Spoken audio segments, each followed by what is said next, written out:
Expliquez-nous, Nicolas, c'est un match très particulier qu'on va vivre ce soir parce qu'il oppose deux pays historiquement très proches mais qui sont en train de s'éloigner. Exactement, deux pays longtemps très amis mais qui le sont aujourd'hui de moins en moins. C'est provisoire mais symbolique. La France n'a actuellement pas d'ambassadeur à Rabat et le Maroc n'a pas d'ambassadeur à Paris.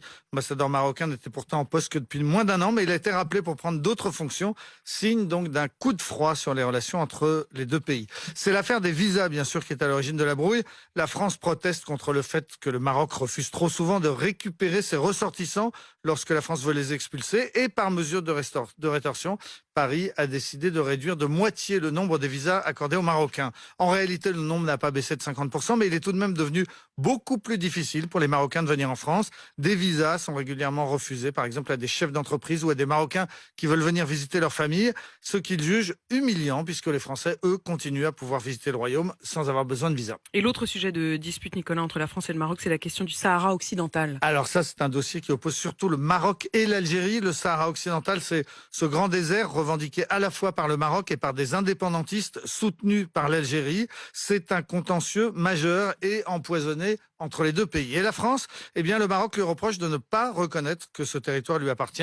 Depuis plusieurs années, on le sait, Emmanuel Macron a multiplié les gestes de réconciliation à destination de l'ennemi algérien et multiplié les voyages en Algérie, ce qui, à chaque fois, a le don d'exaspérer les Marocains. Emmanuel Macron ne s'est plus rendu au Maroc depuis 2018. Oui, et c'était une visite express pour inaugurer le TGV Tanger-Casablanca, financé en grande partie par la France. Mais depuis, effectivement, Emmanuel Macron n'est plus revenu. Et aujourd'hui, la prolongation de cette ligne de TGV jusqu'à Marrakech est envisagée, mais elle pourrait être confiée aux Chinois, ce qui serait un énorme camouflet pour les Français. C'est encore une fois le signe que les deux pays sont en train de s'éloigner alors qu'ils étaient extraordinairement liés. Depuis toujours, les élites marocaines font leurs études dans les écoles et les lycées français. Il y en a plus de 45 dans le pays, plus des dizaines d'instituts français et de nombreux centres culturels. Il y a peu de pays dans le monde où la France investisse autant pour assurer sa présence. De tout cela, Emmanuel Macron devrait pouvoir parler ce soir avec le roi Mohamed VI, puisqu'ils seront l'un et l'autre dans la tribune présidentielle pour assister à cette demi-finale. Un mini-sommet informel est envisagé. Ensuite, Emmanuel Macron devrait enfin retourner au Maroc pour un voyage présidentiel qui aura lieu le mois prochain. En attendant, le Maroc sera ce soir soutenu par l'ensemble du monde arabe. Y compris par les ennemis algériens. Au début du mondial, la télévision algérienne ne donnait pas les résultats de l'équipe marocaine. Elle avait par exemple annoncé que l'Espagne était éliminée sans dire par qui. C'était bien sûr par le Maroc. Mais désormais, même les Algériens s'enflamment, la rue algérienne s'enflamme.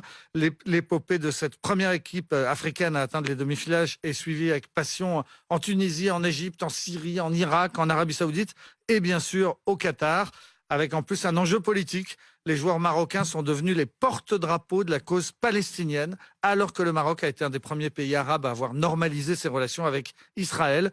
Mais les joueurs marocains, on l'a vu, ont brandi le drapeau palestinien après leur victoire contre le Canada. Et puis toute l'équipe a posé autour de ce même drapeau après avoir éliminé l'Espagne le 6 décembre. Ce soutien appuyé aux Palestiniens est encouragé par les autorités au Qatar, à Doha. Il est souligné par la chaîne panarabe Al Jazeera qui émet du Qatar.